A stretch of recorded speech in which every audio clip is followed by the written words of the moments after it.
Rich, you and I only recently really met. But dude, I vibe with you so easy. I love your vibe. You are a natural teacher. You're a natural Thank, speaker. You know how to thank you. tell story. Um, and I'm really glad that we met and that we get to like do some cool work together. So I figured I'd start with that to kind of explain to Andrew, you and I's relationship, which is I was playing basketball in a social league when I moved to LA because I love basketball and I didn't have any friends. And I did that thing where you move to a new city in your 30s. I didn't know anybody. And so I was like, all right, I'll join a sports league. And then when I was in that basketball league, there were students from this organization called ARC, Anti-Recidivism Coalition, based in Sacramento and LA, which provides all different types of services to people that are coming out of the prison system, right? So I just kind of fell into an opportunity to teach because I had been doing some coaching and teaching back in New York City for a similar demographic. And I kind of asked if they had any interest or had any need for teaching, and they did. And then fast forward like 2 years later, because I think it's been like that long, I finally met Rich, who we should have met way sooner because I'm like on my own coming up with like ways to find really smart, good curriculum, find like Ramit Sethi's out there and, you know, what is good about Dave Ramsey and what makes me want to pull my hair out because of Dave Ramsey and what's a good podcast and what's like stuff that has aged terrible when it comes to like money advice and retirement. And I'm like, you know, pulling all these Google Docs and trying to create all this stuff. And then I meet you and you like literally doing the exact same thing where you're like just as research crazy as me. And you're like, have all of this stuff. I'm like, God, if we could have met like a year ago or whatever, we probably could have been building all of this library of like trusted, good, smart information together. But so that's how we know each other. And we were able to do a seminar recently that I was really proud of. And actually, Rich, I had a couple of sessions today from people that were at the seminar that wanted to do like one-on-one financial literacy coaching. And I'm going to just start with this, which is I'm just curious in your experience, how much you've had to deal with what I've had to deal with, which is misinformation on quick ways to make money, especially through Robinhood or similar things like Robinhood, because it's now becoming a thing where I almost expect when I talk to somebody to have a conversation about options or day trades or buying crypto in a way that I don't think I was prepared for when I first started like getting into this world. Yeah. Well, before we get into that, first, I want to say the same for you. Dude, you're doing great work, and thank you for volunteering in a definitely underserved community. Going to Magnolia for the first ones that you did, and then meeting me at the retreat. That was really cool. But yeah. So you were talking about Robinhood, right? Yeah. So I don't know too much about Robinhood, but I've noticed this just enormous amount of terrible, terrible advice perpetuated by TikTokers and Instagram reels that many of which they advocate bank fraud. You know, like I Yes. forget, I've run across these ones and it's like, I don't think that's legal, you know? And then, other stuff that overlaps too that I think is really funny. So like this sovereign citizen thing, and, what's the other one? There's some weird thing where they say that your your United States birth certificate is some kind of bond and it's worth money. And do you know what I'm talking about? Have you seen these videos? And the thing is, they have thousands, if not tens of thousands, if not more likes, shares, Yeah, comments. And so it's not I don't think you can't just like roll your eyes at some of the stuff out there. And some of it's yeah. being produced really well. Hmm. And some of it uses like really important like nuggets of truth. So there's just enough truth somewhere in something that if somebody was going to research a little bit, they'd be like, well, they're right about this first or second thing. So I'll just go ahead and assume like the next 7 things are right. And it's been wild. It's a Yeah, wild. It is not a boring world. I think that when I first started teaching it, I thought that it might be kind of boring to be teaching financial literacy, and it has not been boring because oh my god, the stuff out there. Yeah, I don't specifically know about a couple of the ones that you mentioned. So after our call, like I'm asking because I want to go into like, wait, what is going on with the yeah, passports or the what? yeah. But It's yeah. crazy stuff.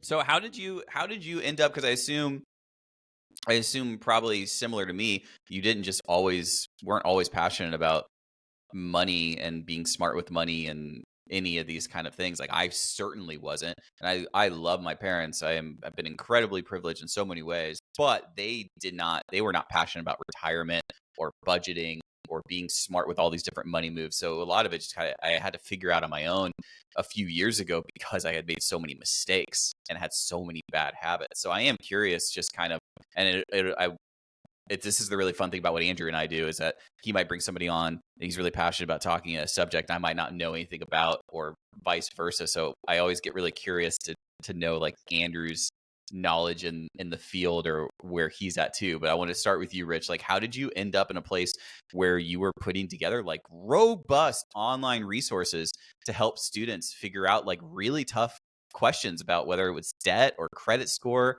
etc.? Like, what's the origin story of you getting interested in money? I've learned 90% plus of what I know within the last probably 2 years, honestly. I Yeah. was brand new. I don't know if I want to tell the whole story, but I'm formerly incarcerated. I only acquired a complete freedom here very fairly recently, a few years ago, and part of that journey at the beginning was realizing, I really need to create this adult life that I kind of never did, and the first step was getting a credit card, learning about credit, and then moving on from there, just starting to read and read and read. And I spent a lot of time combining and collating all of this information. I have this enormous mind map that I made that like structuralizes and categorizes everything. And I found myself with a unique opportunity at first where I noticed there was a really huge gap in the reentry services space where no one was teaching digital literacy in any kind of meaningful way, especially focused on the use of these. Mm. Cell phones are very, very difficult to use if you spent any considerable amount of time in prison. Um, understanding why you need to save your passwords, for example, is a thing that's just not, people don't understand that. And so I created a digital literacy training program, and then I noticed a lot of people were asking me about money as well. So that led me into creating a financial literacy training program. It's just my own thirst for information also definitely fed into that. Hell yeah. Awesome. Okay, now I'm curious. Andrew, my dude, my guy, my co-host. I in a million years, I just have no idea because you and I have never talked about money. For all I know, you could be like a savant, like the dude from The Big Short, or you could like have no idea what's in your checking account. I have no idea. Oh, I'm definitely the latter. My wife is the only one that keeps us on track financially. That's money to me, I just literally could care less about. It's never been anything that I've looked at, wanted, cared. It doesn't do anything except annoy the shit out of me. Um, and the reason why that is because like I look at work specifically as like this thing that everybody has to do to create money to facilitate their life. And I just think that's such a fucked up way of looking at the world and looking at how to move forward that I just can't. And I get that there's like a lot of privilege that comes from having the freedom to think that way. But like, I would rather do things that I enjoy. And if money is a byproduct, great. If not, I'll fucking figure it out somewhere else. Um, so yeah, financial literacy is on a scale of 1 to 10, I would put myself at a 0.5. Well, I'm just gonna go ahead and give props to Deandra for that's Andrew's wife, for taking the steering wheel confidently, and I assume knowing much more about your guys' emergency savings or retirement goals, or any of that. Yeah, I mean, we've got that stuff set up. I mean, luckily through, the jobs that I've had have had that stuff sort of built in. So that stuff has existed, but like I was the guy until, 6, 7 years ago that was paycheck to paycheck and loved it, didn't care, didn't have a worry in the world about anything. And that's just how I lived my life. I never looked at 10 years down the road and was like, oh, where am I going to be financially? It was like, where am I going to be partying in 10 years? Who am I going to be partying with? And what am I going to be doing that is fun and enjoyable? And that's the only like qualifier that ever came up. So I'm without so glad that you have such a different take on it, because it makes it way more interesting. And I'm going to talk about something that's harder for me to talk about, but I think is like really important in this kind of conversation, which is same Rich. It's only recently that I really made a lot of these changes and started researching so much more. But some of the stuff that I've really liked has been less about um, knowing all of the proper places to put your money, the returns you can get on investments, understanding all these technical things. That's been really great. I have enjoyed that stuff, but it's been more realizing that there's all these emotional undercurrents about money. And then when I started to study that, I was like, okay, this is much better if we're going to be teachers, right? Which is what we're trying to do, is teach, is like understanding emotional undercurrents. Because Andrew saying what he just said, if I was in that position, the amount of anxiety and stress that I would have had being paycheck to paycheck, and like what that would have been doing to me would have been wildly different than how it was being expressed in him. And then it becomes this question like, okay, why? Like, what's going on? And then that was where I started to find all these questions that become really great questions of asking people, like, what was, your relationship to money as a kid, or your parents' relationships to money? How did they talk about it? Was there any conflict around it? And like in our household, it felt like if there was going to be a fight, or if there was going to be frustration and conflict between my parents, it was only going to be about money and concern about money and stress about money. And then growing up in a family business, or on the outside, it was like, oh my God, you get to be part of this really successful family business. And then as I kind of rose the ladder in leadership, it actually like felt the opposite. It was like, oh my God, I'm worried about us being able to pay all of our staff. I'm worried about the debt that we're in. I'm worried about what if something changes in the market? Should we not do this? Should we not do that? And money was absolutely like, if there was you're talking about this mental maps that you would make. If you had like made a mental map for me, in my 20s, money would have been such a huge cloud of stress. Even if everything was like probably going to work out, it was still like, no, I like need assurances. I need to know, otherwise like something bad's going to happen. And my whole body, my stomach hurts, like all this kind of stuff. It would just manifest itself in all different types of way with money.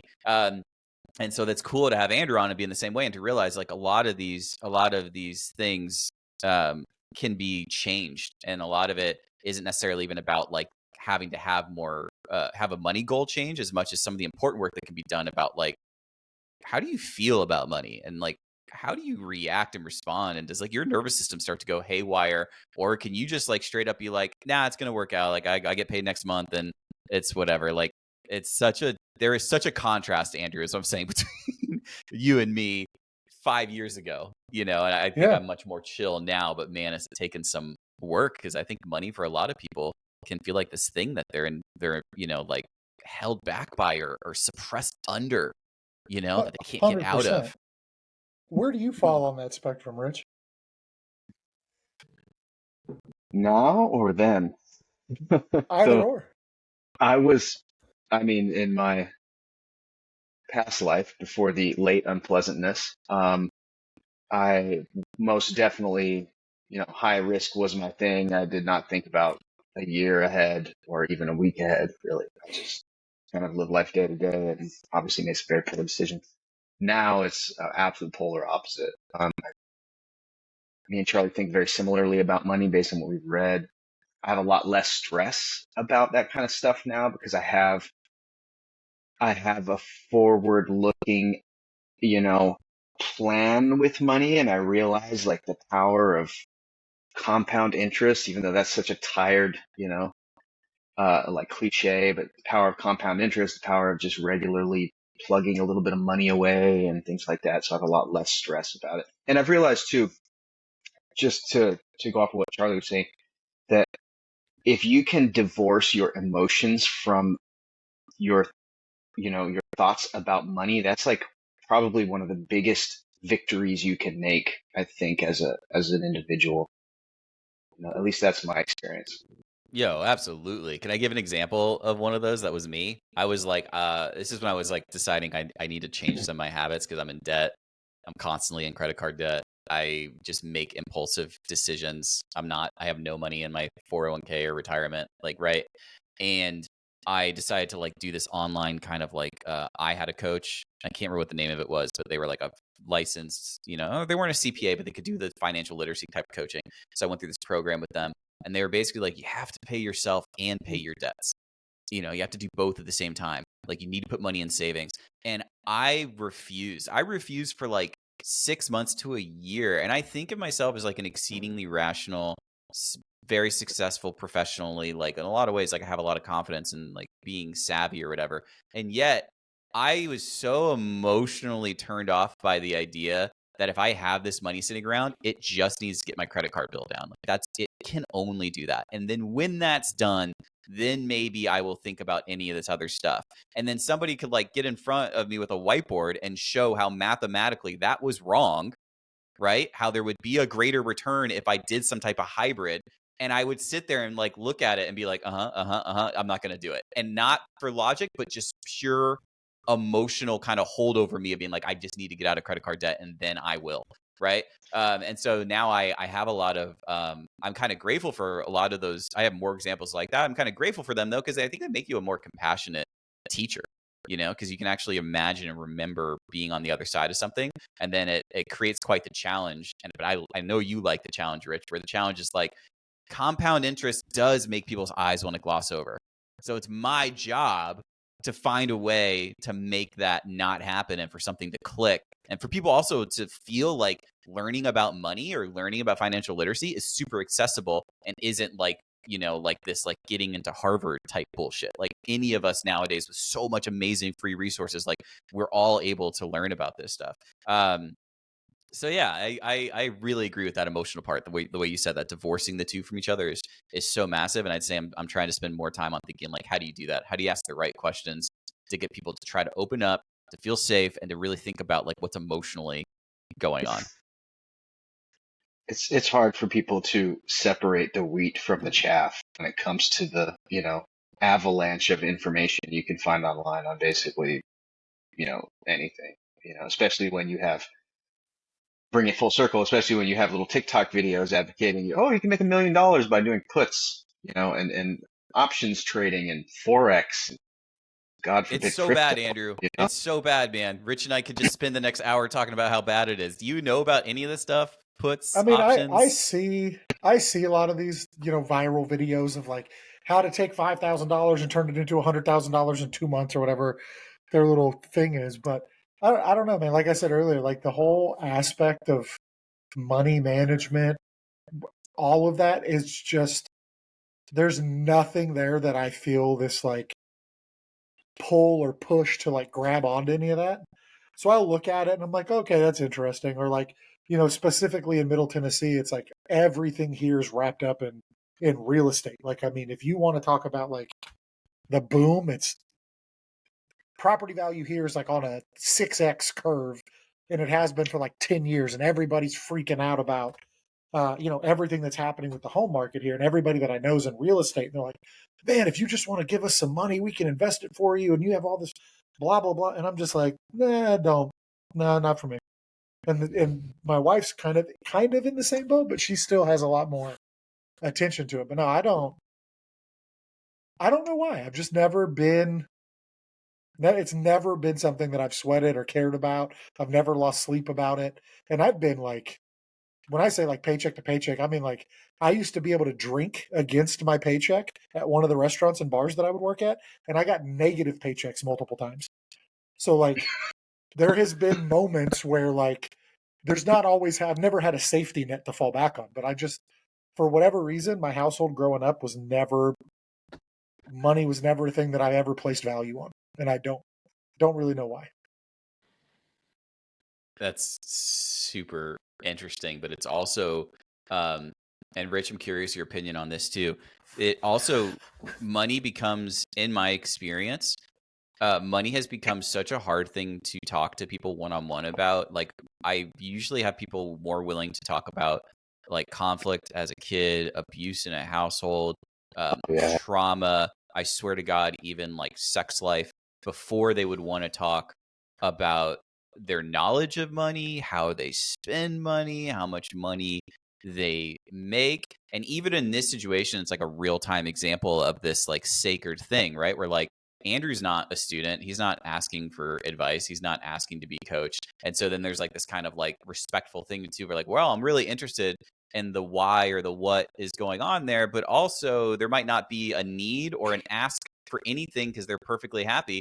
And so there's this like balancing act that I hope to get better and better at as I spend more time understanding like the heart of like teaching and talking, right? Where being able to enjoy something and then also wanting to like look deeper, but then also trying to respect how and what tools you use to go deeper, is kind of, with money, is much harder than I would have thought it was going to be. People are, I mean, I kind of get the sense that Andrew probably would be more open than most people to talk about some of this stuff, but most people are really closed off or really just carry a lot of like shame or guilt about some of these things. And I'm just curious, like your experience with that, if you find it the same as me as far as seeing what people hold in their body and in like their mind when they come to you with money concerns or questions. For me, it's very similar actually to the digital literacy learning process. Fear, shame, frustration. With money, it tends to be overwhelming for a lot of people. Even people that I know that have no history at all with incarceration, I have conversations with them, and they're holding this huge amount of cash, and I'm just like, you probably should put that cash somewhere else. Try to kind of steer the conversation towards that, and it's like, oh, this is overwhelming. Like, I can't talk about this right now. I have to take care of my kids, and yeah, it's definitely a lot of the fear that they're going to do something wrong, shame that they made poor decisions in the past, frustration that they don't already know, feeling overwhelmed with the topic because, I mean, if you really think about it, the finance industry really loves to perpetuate this aura of exclusivity, right? They have these fancy terms, revolving credit lines and credit default swaps, and APR and options and securities and derivatives. And it's all this very, like, if from an outside perspective, it's a very threatening thing. Like, to read these words, like, I don't know what that word means. It's crazy. And it makes people do this, right? But the reality is it's actually pretty simple concepts, and it's hard to guide people towards feeling comfortable talking about this stuff. It's hard to guide people towards building their own self-confidence. Yeah, that's definitely my experience with it. I really want to ask too, because I really love all that. I wanted to ask Andrew the same question about teaching, because it doesn't have to be about money, right? Is I think of being in a kitchen and being a chef, like in my mind, from pop culture, from watching The Bear or from just like whatever it is, reality TV, whatever. I just like, yeah, I just think of it as being like so extremely difficult and so hard, probably in the same way that most people think about like feeling really confident about all your money choices and like where you're putting in stuff. But I'm like, that's insane. And it seems so crazy and so on. But I imagine that other than like being like Michelin level or some of the best restaurants in the world, that Andrew probably has a sense of understanding. Like a lot of people that have like the talent, like it's not impossible for them to be able to open up, be able to work at a restaurant, be able to do things. But it's funny how if you're just not, you just don't know, if you're outside, if you're like ignorant of the space, like there's just such intimidation. But we've never talked about this ever, Andrew, but you must have done a good amount of teaching. I know, especially you must have been mentored a lot and learned from some people and had experiences being taught, and then deciding if you were going to take certain elements of that or forge your own way when you were teaching. Yeah, 100%. I mean, a big part of my job at the last place I was at, I was a culinary director of 6 restaurants, an event space, and a private members club. And we had a ton of staff. I mean, we had almost 300 back of the house staff. So people who are involved in non-guest facing. So like from porters all the way to your chefs and everybody in between, cooks, prep cooks, dishwashers, all that. And all of them reported to me through the people that was underneath me, be it the executive chef, sous chef, whatever. But yeah, we had to do a ton of teaching. Anytime I would develop a new menu for that restaurant, we had to go in and teach that. And what we realized was that the literacy when it comes to basic kitchen knowledge was not there from a fundamental level at multiple levels all the way up. So you had a lot of people who would protect the knowledge that they had and stay within their lane because they were embarrassed or afraid or, maybe uncertain of what was on the other side of that, be it a term they didn't know, be it a technique they didn't fully understand. So my job was, how do I take that barrier down and how do I get everybody to be open, everybody to be honest, and everybody to march forward with the same playbook in their back pocket when it comes to how do we develop food, how do we develop a dish, how does that dish make it onto a menu? And what I realized very quickly was I can't expect anybody to meet me at my level. So I have to flip that and meet everybody at their level. And then what I did is I started at the lowest common denominator. So I was like, okay, if I hire somebody that's never worked in a kitchen, which we did, we worked with a lot of these programs in Nashville. One of them was called Project Return, where people who were coming out, it's funny, we talk about this, coming out of parole and they were living in halfway houses. They had to have a job. So they would come and they would work for us, but most of them had no kitchen experience. So we created Culinary Boot Camp, which was a 3-day crash course on everything that you need to be functional in a kitchen on day one of your job starting. You were part of this? Like you were doing? I created the entire curriculum. I built it from the ground up. Awesome. So I have it. I have the whole documents. I'll share it with you two after the podcast. It's really fun. It was really cool. But the crazy thing was is that I forced every one of our executive chefs, sous chefs, kitchen managers, current line cooks, general, everybody in the company had to go through it because for me, the only way for it to work is if we all spoke the same language, if we all understood what each of these fundamentals were, and then we could branch out from there. And it was cool because we could take that knowing that we all had the same foundation and say, okay, well, given that we all know this now, what interests you? So we had people that were like, I really like pasta making.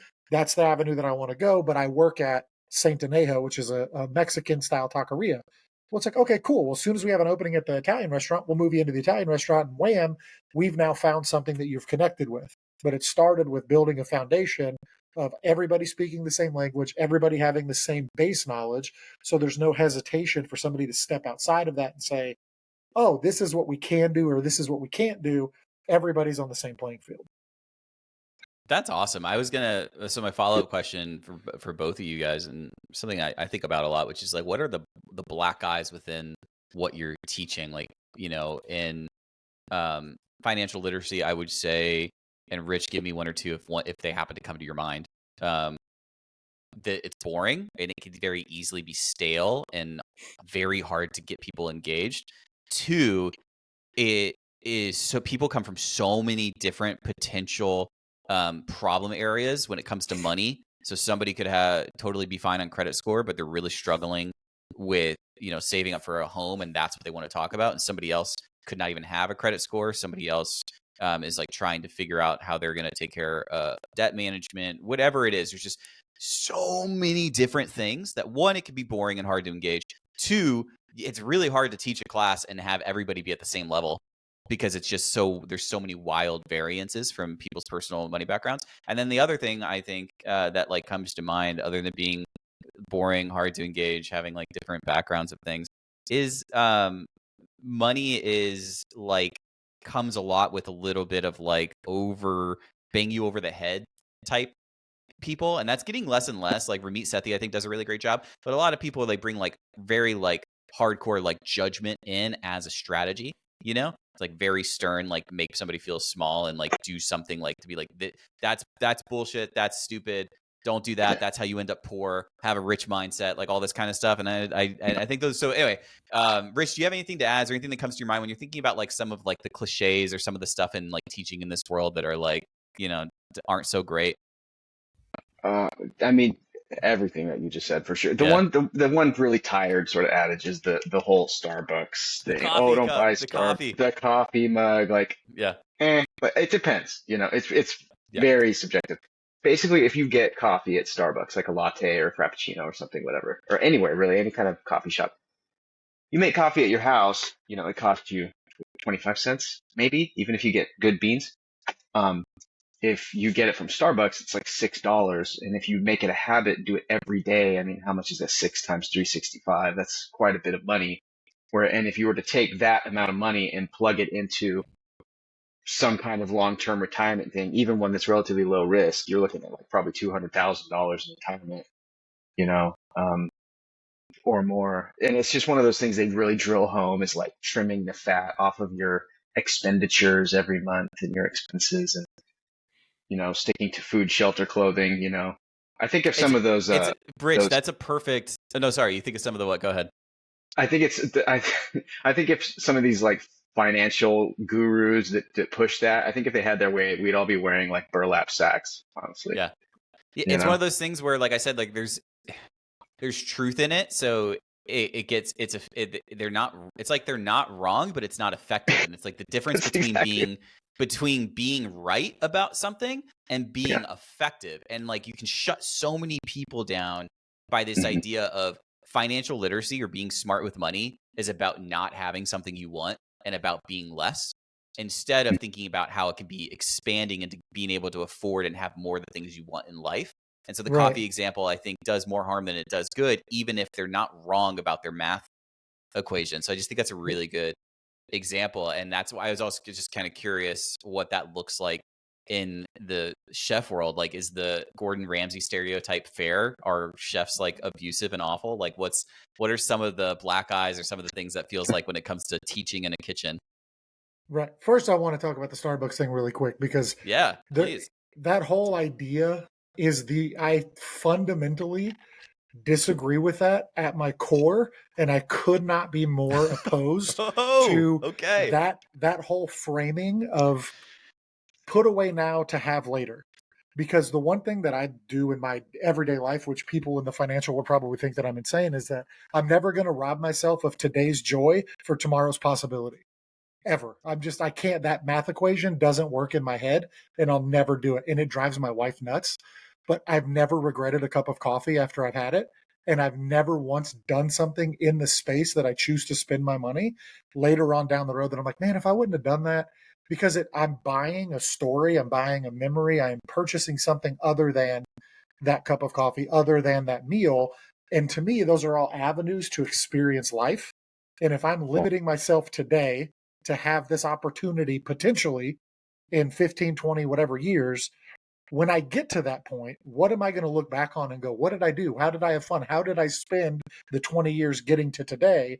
So I'm more of the journeyman. I'm like, I want to enjoy today. I don't care what the top of the mountain looks like. I want to enjoy the climb to the top. You know what's funny, Rich? This is like, so tell me that this does not feel like a perfect example of like why financial literacy can be boring and can be really fraught with not being engaging. Because Andrew, what you just represented, I actually think in a lot of ways, most people like it's a very popular, beautiful sentiment, which like life is about living and like you work to live, not live to work, and about not getting to the mountaintop but enjoying the experience. Like I can't argue any of that stuff. I'm in on all of it. What a lot of people end up falling prey to, though, is they use that philosophy you have, they use it as an excuse or a justification to let the today expenses put them potentially in danger, which I don't hear from you because it doesn't seem like you guys are ever worried about money and you're doing retirement and you're doing these other things. But that's where, like, okay, so then my teaching job is to like come in and like try to find like a very neutral middle space where I'm like, why not both? Live for the today, but also be smart about the future. It's inherently Yeah. not sexy because it's not sexy to imagine a future that hasn't happened yet and to think Yeah. about where we are. But it actually is really important and a really compassionate thing to do for your future self. If you're married, for your future partner, if you have kids, for your future kids, it is like this beautiful thing to actually be thinking about what does today cost the future. But teaching balance, teaching like moderation and being like, yeah, you got to live for today, but also not at the cost of something that could really hurt you in the future is but I think it's a fun challenge, Rich. It is kind of a fun challenge to try to figure out how to deliver that message in a way that's not, doesn't feel like you're getting a fire extinguisher and like, like taking out all of the electricity out of the air to somebody. yeah. I gotta say, Andrew, you're kind of my hero for that, honestly, for that whole philosophy. Like, you seriously are. Because, like, I wish I could do that sometimes. It's hard for me to even take a vacation. Like, when I discovered I could use credit card points to buy flights and hotels, I was like, oh, my vacations are free now. I can feel less guilty about it, Like, um, and yeah, you guys, I mean, we're all right because it's really subjective, right? if Yeah, you you're, have to have more details. You have to know more it's, personal details about somebody. Otherwise, the yeah, philosophy is just like a really Yeah. pretty like sign on their wall. You know, you have to know what's going on. for me, it's been, and maybe this is the deep-seated drive for some of these financial gurus as well, the ones that are like, your coffee is too expensive, you know. For me, it's the ability to limit my, impulsive spending and things like that is also, in a sense, the conquering of self, Mm. because that's the duality of man, is this contrast between, like your prefrontal cortex, which is evolutionarily relatively new, and then your lizard brain down here, your brain stem that's like bajillions of years old, and reconciling, like, I know it's cognitive dissonance, right? Reconciling, I know that I should probably not buy a $7 Frappuccino every day, but oh, it tastes so good, you know? And that's cognitive dissonance, is you have to like reconcile those things. I Does think that that's make why sense? like I just having went, it. No, it landed Yeah. 100% with me, and I think it's why you and I are such believers in teaching about having an old school plan, having a yeah, blueprint, because otherwise it gets really tough. You can kind of get into this like very like day to day mental gymnastics thing of like, am I sacrificing my freedom, you know, because I'm like too married to my retirement plan, or on the other end, right? Like Yeah. I'm sacrificing my future and all these things that I want to be able to do in the life I want to live, the places I want to travel, the experiences I want to have. I'm sacrificing all of them because I have no self-discipline, and all the good stuff's like in the middle and has nuance, and it takes like a lot of ability and attention and patience, I think, to do coaching and teaching in that area, because you have to kind of keep digging, and you have to like accept and be okay with whatever stuff comes up. Because for somebody, it might come up being like, please don't ever tell me I can't have this or I can't buy that, because to me, like, then what's the purpose of living? And on somebody else's standpoint is like, no, even if I have millions of dollars, I'm 70 years old and I have millions of dollars in the bank, please don't tell me to pay to stay at the Ritz Carlton. I can't afford it, and if I do that, all these things are going to happen. And you just see all these extremes floating out everywhere, and they're usually about something so much deeper in all of us. And so then it's like, how do I get people to get into that space where they feel it's safe and they can talk about what's actually going on underneath? Like, what's the emotional stuff happening underneath the don't tell me to buy the coffee or don't tell me not to buy the coffee type stuff? And I think it's been fascinating, but I don't want to get away, just because I am really curious, because Andrew, right, you are a really good storyteller and you are a good teacher. I do just want to have a little bit of taste and flavor of what teaching is like, at least from your experience in Yeah. the industry. So I mean, I think it depends really on, where the person who's coming in is where they're coming from. Really, I mean, you have people that when the Food Network came about, that kitchens saw a huge influx of applicants of people wanting to throw their hat in the ring and try to figure something out. And the idea of what it was like in a professional kitchen has always sort of been underneath this banner of the Gordon Ramsay type, right? Like this pirate ship. Like if you've ever read Kitchen Confidential by Anthony Bourdain, which I know love Charlie that and I have book. talked about, it's You've read incredible. it, Rich? Fantastic. I read a lot during certain periods of my life where I had time to read, and that was definitely one of my favorite Yeah. books. Yo. Yeah. So when he's talking about working there and how like he refers to the kitchen crew as like a bunch of pirates, right? Like that part, like when I came into the kitchen, like my first kitchen job was in 2002. Um, and it was fine. It was cool. It was, nothing crazy. I was not working in some fancy restaurant, but it was very much like that, right? Like everybody back there is hyper immature, like literal, like every other word was a Accurate. dick joke. Yeah, super just very devolved, very immature, very very fun. But then there was always somebody at the top that was a total prick. Like that's like if you go back and look at a lot of these shows, a lot of these stories about what kitchens were like. It's the hot-headed chef that's chewing you out if you don't do something right. They're throwing pans, they're crashing everything down. And a lot of today's chefs come from that world. That's the world that I came from, right? There's a lot of sabotage happening between line cooks because you're jockeying for position and you need to make sure that you're always the person who's out front, right? So, like, I remember doing a stage once, which is essentially like an unpaid day of work to get everybody kind of on the same page and to see if it's going to be a good fit. And I was actually staging to be a sous chef. And this guy comes by and just like starts fucking with all my stuff. Like, my sauce gets turned up, it gets scorched, so I have to remake it. Like some of my mise en place that I had set aside gets thrown away or gets accidentally used somewhere else. So I was like constantly behind the eight ball. And it's like, it, the one thing that I will say about it, right? Obviously, there's a ton of emotional baggage that comes with that, but it does teach you very quickly to think on your feet and to be very adaptive in the moment. How can you improvise and overcome the situation no matter what's put in front of you? And I think that part of it is what's missing today. So if you go into a kitchen today, it's very protected. Which I'm not saying it shouldn't be, but it's a much safer place to be, both emotionally, physically, all of that.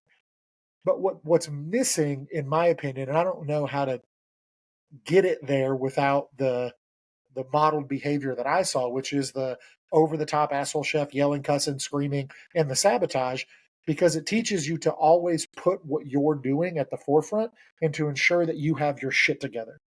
And like if you look at some of the great examples of the best restaurants in the United States, right? Like Thomas Keller at the French Laundry or Per Se or Tack Room or whatever restaurant that he's running, he's always coming off as like this nice, gentle, warm, inviting, hospitality driven guy. We're always going to serve the guests. We're always going to be in service of others. And that's him. But his CDCs, ruthless. Like you turn your back, they're cutting your throat, right? Because they have the system to protect. Thomas gets to be the face. CDC? A chef de cuisine. So they're typically the ones who are going to handle the food side of it, right? So you have a sous chef who's usually supporting the CDC. The CDC typically would run the restaurant in absence of an executive chef, or if it's a chef driven concept and that chef has multiple, then he'll have a CDC at each location, but he would still hold the title, or she would still hold the title of executive chef over those concepts. But yeah, I mean, it's one of those things where you have to be able to understand what makes somebody tick to get them to understand what you're trying to do in that situation. So for me, it's always been about why. Why are you in this kitchen? Why are you coming here? What brought you here? Versus what are your goals inside of this kitchen? Because everybody's going to say one to two things like, oh, I want to be an executive chef of some whatever restaurant, or I want to own my own restaurant, or I want to be on the Food Network. Well, I don't care about any of those things. I care about why you're passionate about cooking food and how do I connect to that passion. Okay, so a couple things. First off, I love that, and I love getting educated a little bit more on like the hierarchy in kitchens because I find them super interesting. Yeah. But I just want to say first off, Rich, I'm like 6'1.5", 6'2", close to 200 pounds guy, right? The idea when I'm next to Andrew, like I feel dwarfed. Andrew, how tall are you? 6'5", 6'6", something like that. With just full tattoo like sleeves, by the way, right? Like just a domineering like stature, and the idea that somebody in your kitchen's fucking with your sauce just even more shows me how like endemic that was. That it didn't even matter that you looked like the kind of guy that you wouldn't want to do it. It was still happening. 100%. This is the crazy thing about kitchens is, right, you have people from all different walks of life, from every different, financial background, cultural background, whatever, all kind of coming into this pressure cooker of a kitchen.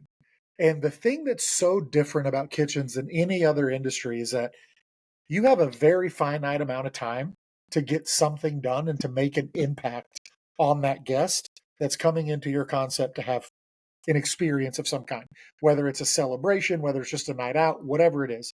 You've got maybe an hour, maybe an hour and a half, maybe 3 hours, depending on the restaurant, but you have their experience is paramount, right? Every other guest in that restaurant has the same expectation of having this exceptional experience. It's our job in the kitchen to execute that in a timely manner and get it done. So the pressure that mounts every time a ticket machine prints and you see it get hung up on the rail, you know that you now have a new task and another new task and another new task and another new task and another new task. But all that does is compound the pressure. So you have people like me who are big, and one of the biggest things that I had to challenge in my career was, how do I have a conversation that's going to be constructive, that's going to be difficult, and come across in a way that doesn't seem like I'm being a bully, right? Because I'm loud, I'm big, I was running these kitchens, I had to be, sort of dominant in a way in some cases. But the biggest complaint I got was, hey man, Andrew's kind of like fucking intimidating. He's kind of a presence that we, whatever. But on the flip side, when I was coming up, that didn't matter at all. Like I had dudes that were 4'10" that would like, I'll stab you. I will hit you with a pan. Like, get out of my way. I do not care. But it's funny because you walk out the door, you literally walk out the back door, and everybody's like, they would do the exact same for me if I was in a situation where they would, you know, it's insane. It doesn't make any sense. Inside the restaurant, we all want to kill each other. The second we walk outside, we're a band of brothers that would do anything for each other. That's wild. I love learning about that stuff. And Rich, I want to ask you, um, kind of I think it's a fun question. It's definitely personal, but it's a little bit about you reflecting on the desire behind teaching, especially actually seeing you teach in real time to what felt like 50 people or more. And I thought it went really well. And I'll start first, just kind of give an idea of, I, I think that part of the reason I like teaching is the same reason I've enjoyed starting companies in the past, is that we stumbled upon some really interesting stuff from what Andrew said, right? Which is, one of them is this idea, like my dad, my dad idea of teaching me how to drive was when I turned 15, on my birthday, we went and get my learner's permit, like as soon as we could possibly get it. And there was a thunderstorm coming through Florida, which we had all the time, like a tropical storm. And I drove through a tropical storm from Fort Myers, Florida to Tampa, which is like over 2.5 hours driving. And at certain points, it was so bad that anytime you'd go under an overpass, you'd see all the cars like with their hazard lights, like parked under the overpass, just waiting for it to calm down, where you can't see the white lines in between cars anymore because it's Florida could just rain that hard. And I'm white knuckled and I'm like holding on to it. And God love my dad. I'm sure he's teaching me the way that his dad taught him and his dad taught him, and that shit that just kind of, it's like normalized. But my dad's idea was like, if I'm slipping into another lane, or if I'm going to cut somebody off, or somebody, I'm like I'm not braking soon enough, or I'm braking too hard, was to feel the threat that I was going to get like slapped, right? Definitely going to get screamed at, like profanities, so just a sense of extreme anxiety and worry and fear from the person next to me, with like, I don't want to die in this car, but I don't want to like, piss off this person. And the follow-up of that is, as an adult driving without my dad in the car, it was very rare that you could put me in any situation where I could be really stressed out driving. Because like, how do you compare with like a tropical storm and somebody sitting next to you that you worried like might, hit you across the side of the car, right? And so it was effective, right? But does it belong in the world anymore? Like, no, like I will not teach my kid like that. So here's where I bring back part of the reason I like teaching, in the same way that I think I like being an entrepreneur, is it's interesting to me. It's like naturally kind of exciting to think, what did we lose? How do we bring it back in a way that doesn't have such a heavy cost, right? And so I think about that kitchen being like a very safe, kind, positive space, but maybe people aren't as prepared and aren't as ready as they would have been before, from a stimulus that wasn't really a healthy stimulus. And that kind of the stuff is, I think it's where you get to geek out. You kind of get to business plan, or as a teacher, you kind of get to try new things, reiterate, and just get good, just get better, just dig down even deeper. I think the same thing for comedy, like I love Larry David, I love Jerry Seinfeld, and Seinfeld, like Jerry had this comment recently about like how he wouldn't have been able to do certain episodes, or comedy maybe is getting more narrow or whatever. And I think there's maybe some merit to it, but I also think that we live in a time where there's incredible comedy everywhere. Like, I feel like there's even more stuff that I'm laughing hard at now than there ever was, and more choices to laugh at stuff. So like, I'm more of like, the world expands and gets more creative, but it may be harder. And that is kind of cool and interesting. So that's my really long answer to this idea of like, I think that's what kind of brings some creators or entrepreneurs, teachers together, is that part of my motivation is I am kind of geeked out a little bit by the challenge of it, knowing that just in general, to talk to somebody about an IRA, they're kind of already halfway out the door. And like, can I like make it so that they're actually, oh, wait a minute, maybe I actually do want to hear him talk about an IRA. So I'm curious, Rich, what's some of the stuff that you like reflect on, like fueling you or driving you, or that, when it comes to a teaching standpoint? For me, I mean, a very sort of selfish element of it is because I like learning about it, and then teaching it reinforces it. But definitely Yeah. far beyond that is, I mean, I teach in reentry, primarily. So society discards people that have served time, traditionally. That's changing slowly, but there's a reason that the word convict exists, you know? And the average age of the student that comes through, say, my digital literacy class, because I record that, is 18, or the average time served is 18 years. Wow. And even 10 years, right?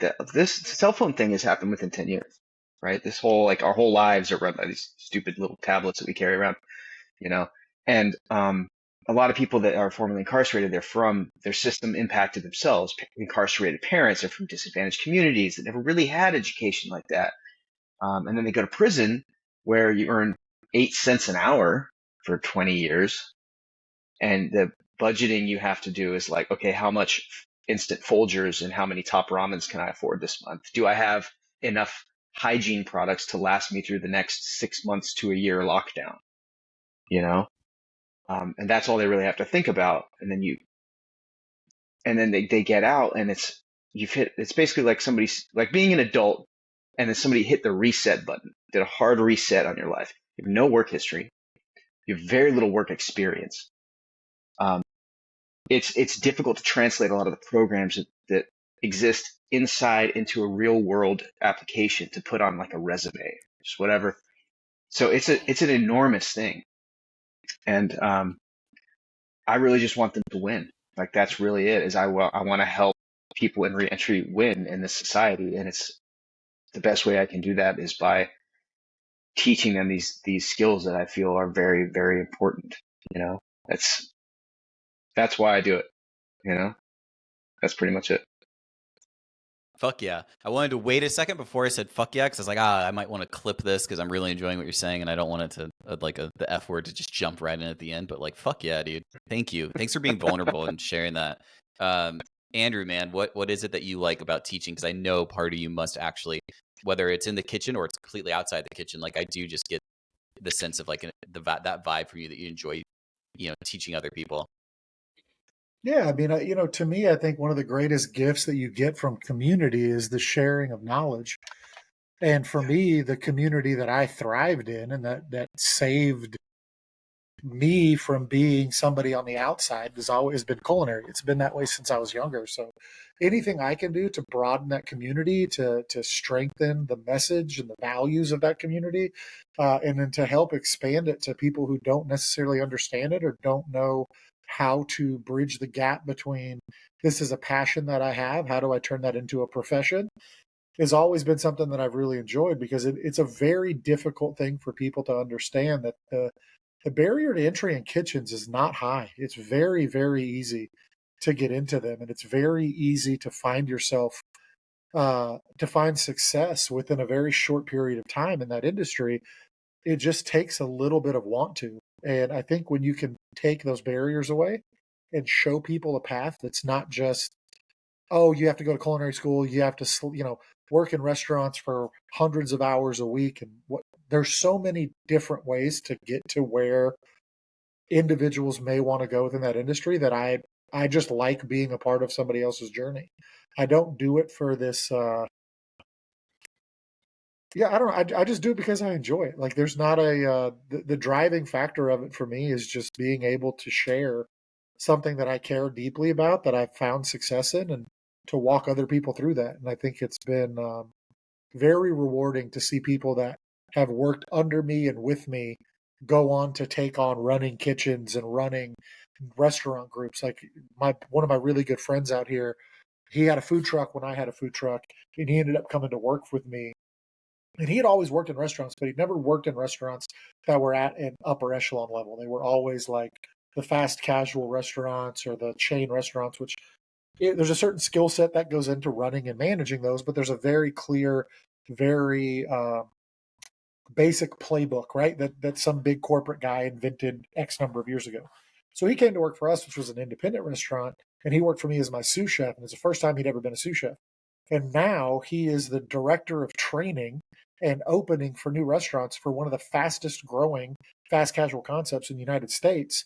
And he invented that role within that world based on the stuff that him and I worked on together when we were at the last restaurant that I was at. So like seeing that fills my bucket more than any fucking bonus check I've ever gotten, more than any award, more than any, promotion.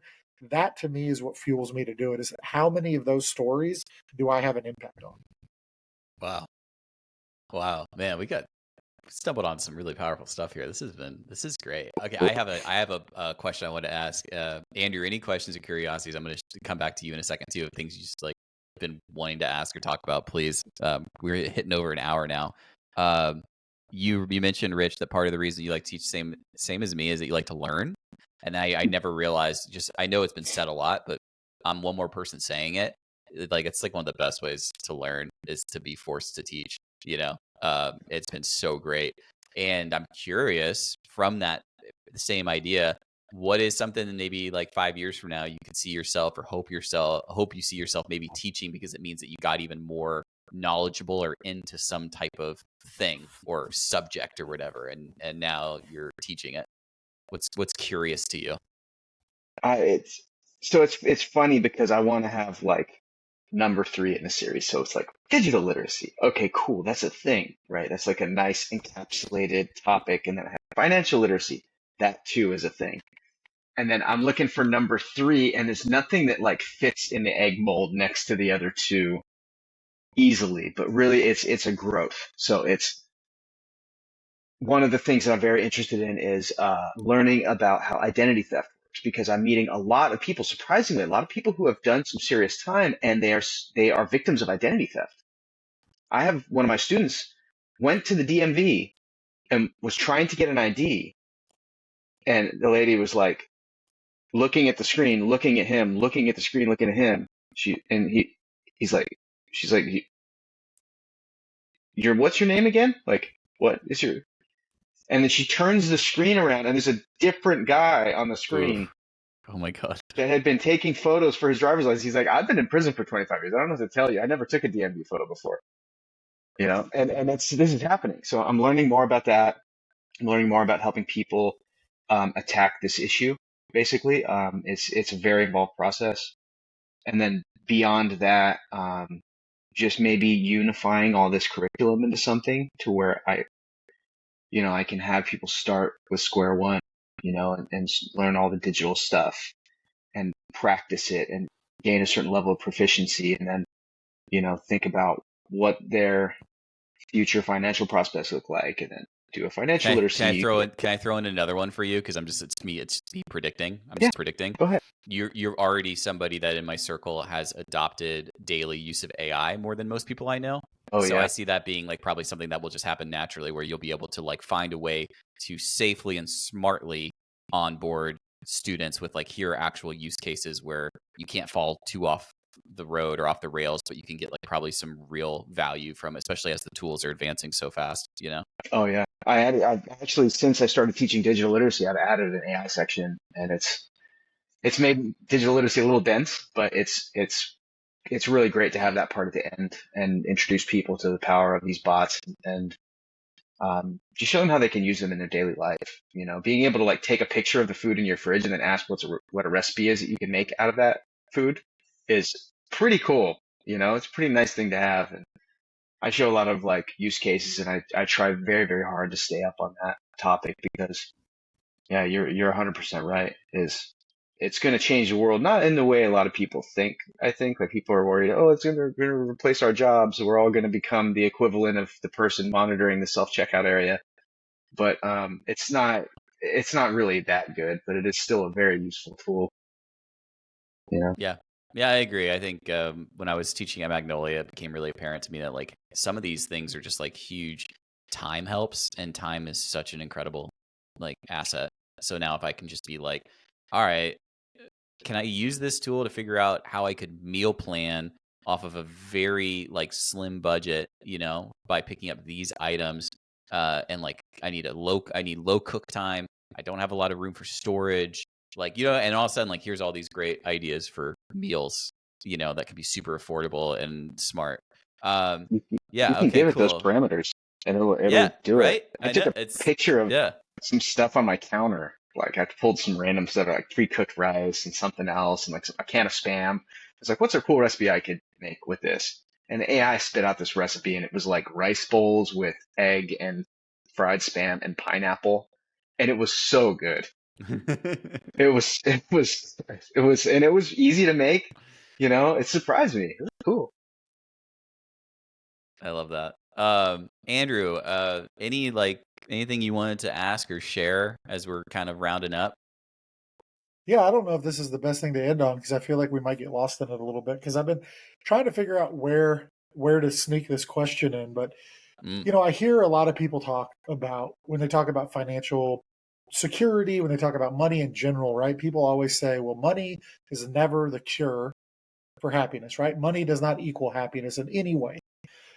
And that always made me feel like, specifically coming from the restaurant industry, right? Like, our goal is to serve the guest in any way that we can and to always be of service to that guest. But if there's something that is a roadblock that is impeding our ability to take care of that guest, those things become real problems and real barriers to be able to do the function that you need to do. So, for instance, a good example of that was we had a general manager that was stuck in the office during one of the busiest days of the year because they were trying to get our deposit slips printed and the printer was down.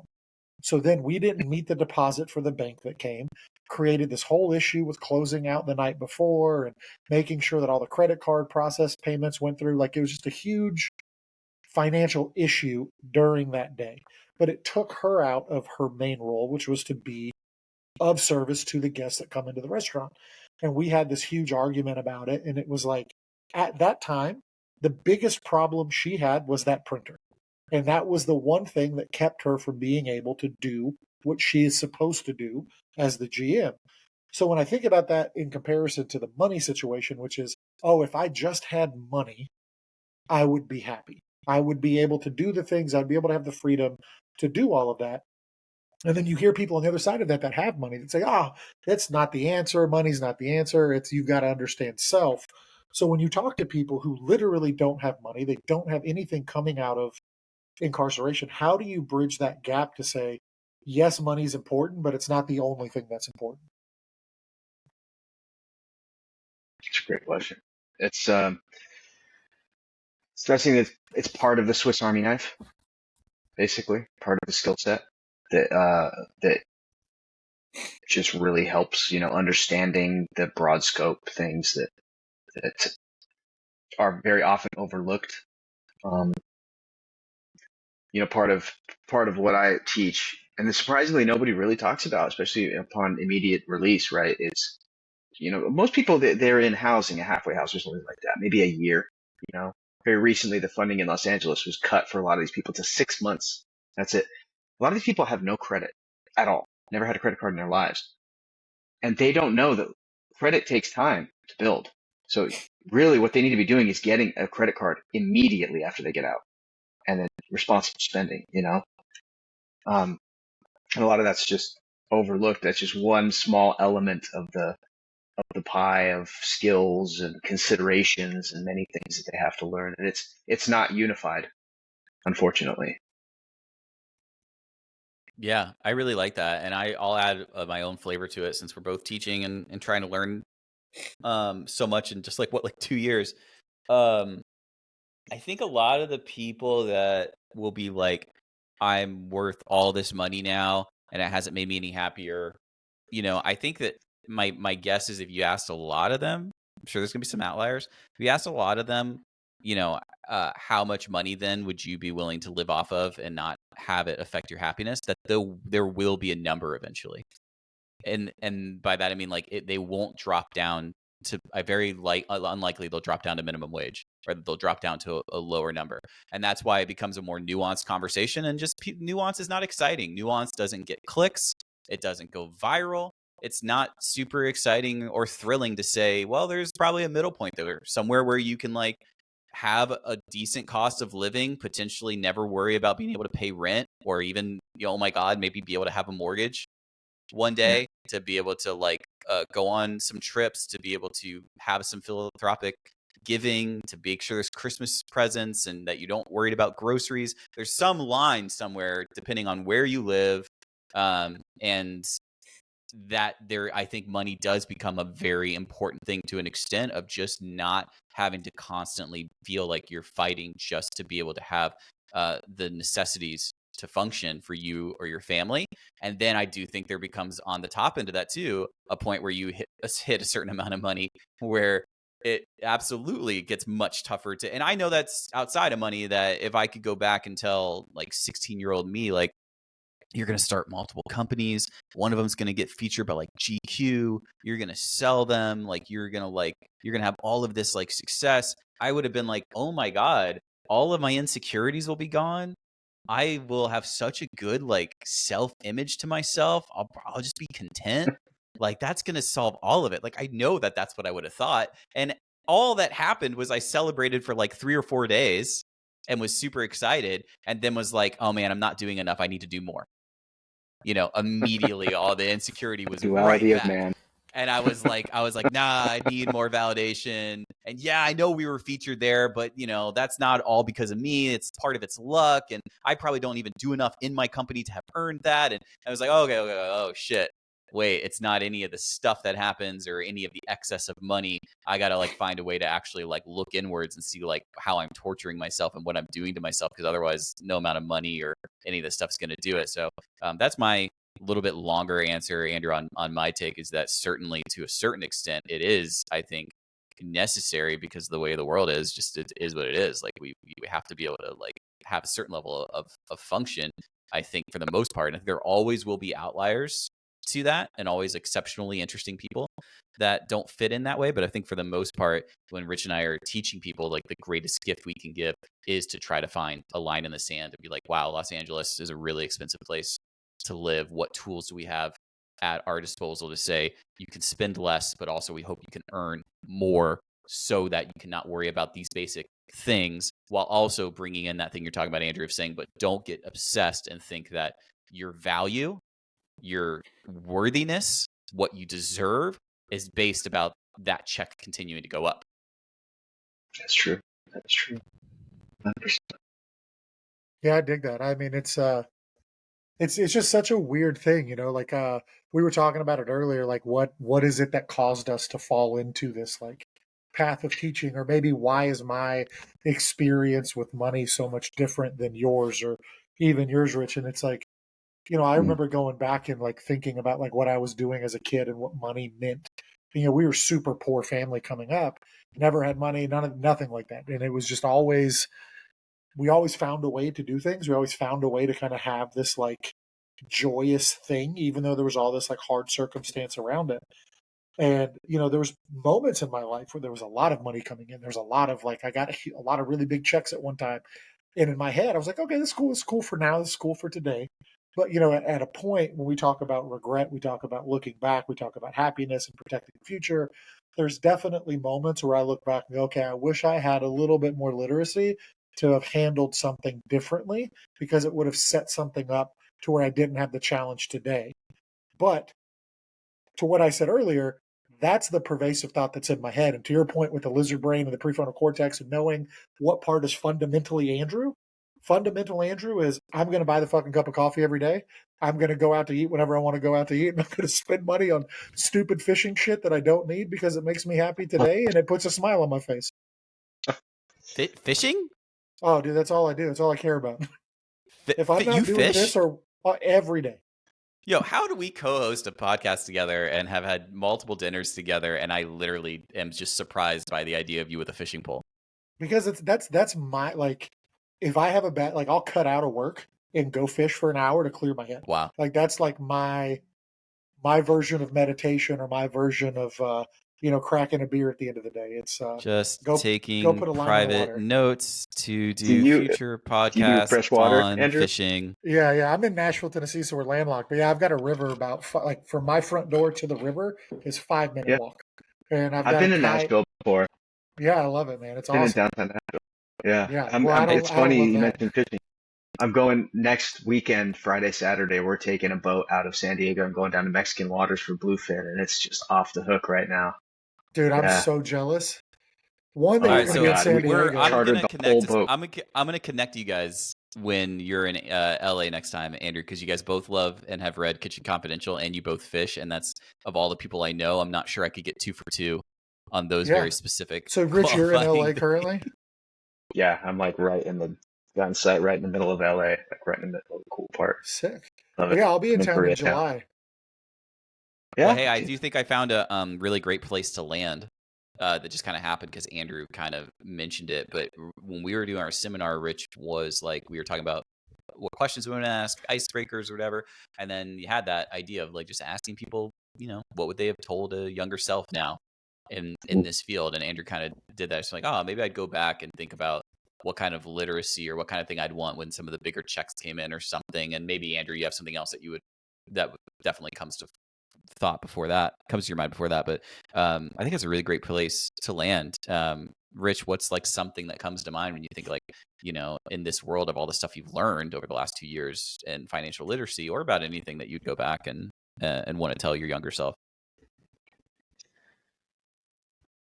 I worked at a very large chain coffee shop when I was like in my very early 20s for a couple of years.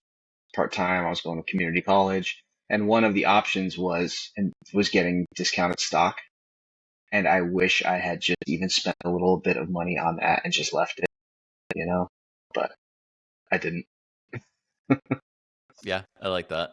Yeah, I like that. because it would probably be worth considerably more now. They have grown quite a bit since then. Which, the lesson for anybody listening or any clip we potentially show to one of our students is always know what benefits or free money your company is offering you. I just had this conversation with somebody yesterday that had a really high match on their 401k and a really high match in the IRA, and they didn't even realize it was high. And I was like, yo, like there's like really great companies that don't come even close to like matching what your place What is was the matching. match? Like you should be Here. like well, big for me because it was 6%, and to me that's like big for some like bigger companies where they like might only do 1 or 2%, which I know Yeah. a lot of places expect 4%. But I was like trying to tell somebody like, oh, this is good that you've learned that. Now let's talk about why you should prioritize putting some money into your 401k and IRA when the company is going to give you free money, and explain that whole thing. So I think there's something similar to that, right? Like knowing that your company has this stock option and actually sussing out if it's valuable or not. Because a lot of times, like I know when I was running the family business, that was like part of it. It was like you could tell that on some level there's people that design and create these things because they sound good and they're good PR and they're good branding, but they kind of would rather their employees not take them up on it. So they have it on paper there, but they don't spend any money or time explaining or trying to like get people to do or take up the thing because it will cost them money. And like I tried really hard to push back on that. I was like, yeah, I get it. You want the branding and you want the PR and you want the goodwill without having to pay for it.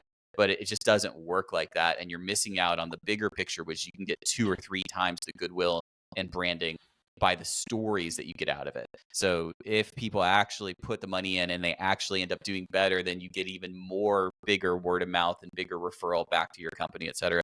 Going off on like a tangent. But okay. And then for me, what would I go back? I'd go back and tell myself to store all of my crypto login, all my stuff on like a separate wallet with a super long authenticator, and I would have kept it in the right place. And I would have held on to all of my stupid meme Dogecoin that I bought and not lost it to a exchange that got shut down and never got to cash in on all my fake crypto money, which is a story for another time. But I'd be like, oh yeah, if I was going to do crypto, I'd keep all of it somewhere that I could access. Yeah. That's one of Exchange. many things I would tell myself. Yeah. Can I speak to what you just mentioned about the like the Goodwill programs? Oh yeah. Just real quick, I discovered this the other day, and part of working in this space in like reentry and just any kind of like NGO, like CBO, community-based organization. There's all these government programs. I cannot stress this enough for anybody that listens to the podcast. There are so many programs out there, especially in the United States, for education, for upskilling, for certification and licensing. It is 100% worth seeking these programs out and self-actualizing with as much assistance as you can possibly get. If you're going to school, ask questions. Ask how to get the thing paid for, because there are insane amounts of programs and scholarships and fellowships. And I just discovered a thing the other day through work source centers called WIOA funding, WIOA. You can look it up. There's this funding and they will pay for licensing and certificates for people. I'm doing a giant grant certificate program. The cost is like something like $4,300 and it's going to be free. It's paid for by the federal government. Wow. If you can self-actualize, take advantage of these programs, self-actualize, upskill, learn new things, you'll earn more money. It's absolutely worth it. There's so many people that I know that don't take advantage of it. It is the kind of thing to say like over and over again. So I'm glad that you said it, because I think sometimes it seems too good to be true. And then there's like a sense of being suspicious about it. And then you kind of forget about it. And then that's it. It's over. Whereas like these opportunities actually, they're real, you know, and what's the closed mouths don't get fed type thing, you know? So nobody's going to hold your hand through it. That's a very important thing to recognize about any of these programs is very often CBOs, NGOs, programs, whatever, anything, reentry, it doesn't matter what it is. They're overwhelmed. They're underpaid, overwhelmed. Nonprofit employees generally do a lot of work for not as much pay, and they can be overwhelmed. And be the person that stands out to your academic counselor, to your coordinator, to your case manager, whoever it is, doesn't matter. Be the person that stands out. Show up, smile, shake hands, hang out, bring them a soda, call them. Hey, what's going on? Send them an email. If you're the person that makes noise, you will absolutely get the best stuff. Like I'm involved with an organization called Defy Ventures. They do entrepreneurial training for people in the carceral and post-incarceration space. They're a wonderful organization, and I've stayed in contact with them after completing their boot camp, and they're really, really cool. Once in a while, they'll call me, hey, we have this cool opportunity. You want to apply? Absolutely. Let's do it. You know, it's really worth expanding your network. Rich, you know what I like about every one of those examples? Every example that you just gave, every single one is a way better use of time and risk and energy than fucking option calls and puts and all that stuff on Robinhood. 100%. That's the stuff, you know? Oh my God. That is true. That is definitely, yes. I could not agree more. Yeah, I absolutely love that. I mean, that's exactly the reason I ended up where I am today, is by just staying connected with people that I'm interested in and opportunities that I think are not only there for everybody, but I mean, if you put yourself out there, stay connected, make meaningful connections with people that are outside of your current wingspan. I mean, that's to me what fills my bucket. That's what I love. And so many cool things have happened because I've just had conversations and I've just put myself in a position to be noticed or to be seen. It doesn't hurt that I'm 6'6", I have red hair, and I'm 320 pounds. It's really hard for me to kind of be not seen. But you put yourself out there, and I mean, shit happens, and you're 100% right. I mean, every one of the chefs that I gave attention to were the ones that sought attention, and it's 100%. You're 100% right. I still can't believe somebody fucked with your sauce. Yeah, it's brutal. Should have picked them up and put them in the sauce. Hey, maybe you did. I don't know. Many dreams about doing stuff like that. Luckily, I don't have the temper commonly associated with people of my hair color and skin complexion. So I am not the angry redhead ginger kid, but I very, very much envision doing it. Thank you both for being such great conversationalists on topics that are, you know, sometimes require a lot more deeper thought than kind of just your natural like shoot the shit stuff. But I really liked a lot of the stuff that we talked about, man. Like I really did. Do you have anything, Andrew, that you would tell a younger version of yourself about, you know, doesn't even have to be money in general, but just anything that comes to mind? Yeah, just be more open-minded. You know, I think one of the first conversations Charlie and I had was about food, and I told him something that I've always thought, which is like, at the end of the day, if you don't try it, the only person who's limited from that experience is you. I'm going to enjoy it. The people around me are going to enjoy it. If you choose not to enjoy it, the only person that's impacting is you. So I've always looked at that, and I wish I would have realized what that meant and how restrictive that mindset was for me in all aspects of my life at an earlier age. I think that is such a beautiful place to end, because that I think is the the power of a teacher too, right? Of saying there's a lesson here about food, and I think you might get it or you might not. But when you're ready, this same lesson I just gave you about food is really about life. And if you really hear me and you're willing to get uncomfortable, this might change the way you can approach life, and that all these ways that you don't make noise or look for an opportunity or try to do the hard, scary thing, the only person that you're limiting is you. What a beautiful sentiment, and what a great conversation, guys. Thank you so much. Rich, you're going to meet Andrew. It's going to be awesome. You guys, I guess maybe you guys can take me fishing and see whether or not I can not limit myself to the idea of not enjoy fishing, opening myself up to it, because I'm kind of curious. But this was so great. Thank you guys both. Absolutely. This was such a Thank blast. you. Rich, it was a pleasure to meet you. Yeah, you too, brother, for sure. Awesome. All right. Thanks, guys.